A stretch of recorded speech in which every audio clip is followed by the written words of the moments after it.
భారతదేశంలో అత్యంత భయంకరమైన ప్రదేశం ఏది అని గూగుల్స్లో సెర్చ్ చేస్తే వచ్చే మొదటి పేరు బనగర్ ఫోర్ట్. సూర్యుడు అస్తమించిన తర్వాత అక్కడికి వెళ్ళిన మనుషులు మళ్ళీ తిరిగి రారు అని స్థానికులు చెప్తారు. ఈ గోడల మధ్య రాత్రిపూట వింత శబ్దాలు, ఏడుపులు వినిపిస్తాయంట. అసలు భారత ప్రభుత్వం అక్కడ బోర్డు ఎందుకు పెట్టింది? అక్కడ రాత్రిపూట వెళ్తే చనిపోతారా, లేక దీని వెనుక ఏదైనా సైకాలజీ ఉందా? ఇప్పుడు మనం క్లియర్ గా అర్థం చేసుకుంటూ మాట్లాడుకుందాం. బనగర్ కోట పాడుపడడానికి ఒక పాపులర్ కథ ఉంది. 16వ శతాబ్దంలో బనగర్ యువరాణి రత్నవాతి చాలా అందగత్తి. ఆమెను ప్రేమించిన ఒక తాంత్రికుడు సింగయ్య, అతని పేరు సింగయ్య, ఆమెను వశపరచుకోవాలని చిత్రపూజలు చేసిన నూనెను పంపిస్తాడు. యువరాణి అది కనిపెట్టి ఆ నూనెను ఒక పెద్ద బండరాయిపై పోస్తుంది.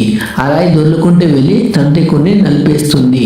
చనిపోయే ముందు అతను ఈ కోటలో ఎవరు ఉండలేరు, అందరూ చనిపోతారు అని చనిపోతూ శాపం పెట్టి చనిపోయాడట. మరుసటి ఏడాది యుద్ధం జరిగి కోటలోని వేల మంది మరణించారు. అప్పటి నుండి వారి ఆత్మలు అక్కడే తిరుగుతున్నాయని జనం నమ్ముతారు. కానీ ఇది ఒక కథ మాత్రమే. ఇప్పుడు మనం లాజిక్ లోకి వెళ్దాం. చరిత్రకారులు ఏమంటున్నారంటే బనగర్ పథకం అవ్వడానికి కారణం శాపం కాదు, కరువు. 1783లో వచ్చిన భయంకరమైన కరువు వల్ల ప్రజలు ఆ ప్రాంతాన్ని వదిలి వలస వెళ్ళిపోయారు. కోట లోపల ఇల్లు చూస్తే వాటికి కప్పులు, రూఫ్స్ ఉండవు.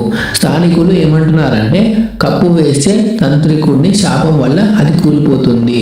కానీ నిజానికి ఆ కాలంలో ఈ ఇల్లు కేవలం కర్రలతో గడ్డితో కప్పు వేశారు. కాలక్రమేణా అవి పాడైపోయాయి. రాత్రి నిర్మాణాలు మాత్రం అలానే ఉన్నాయి. మరి ఏఎస్ఐ బోర్డు ఎందుకు పెట్టింది?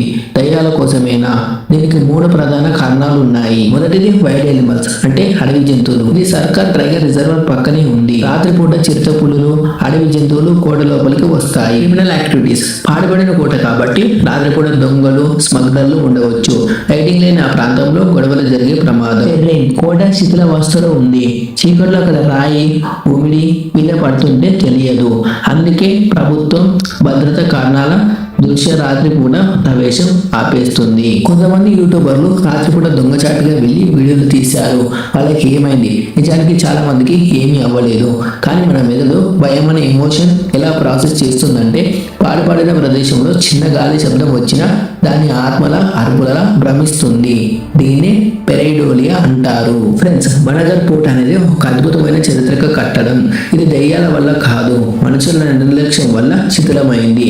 పుకార్ల వల్ల పర్యటన పెరిగింది, కానీ దాని అసలు చరిత్ర కనుమరుగవుతుంది. మరి మీరేమనుకుంటున్నారు? రాత్రిపూట అక్కడ వినిపించే శబ్దాలు కేవలం జంతువులవా, లేక సైన్స్ కి కూడా అందని ఏదైనా శక్తి అక్కడ ఉందా? మీరు ఎప్పుడైనా బనగర్ వెళ్ళారా? మీ ఎక్స్పీరియన్స్ ని కామెంట్లో చెప్పండి.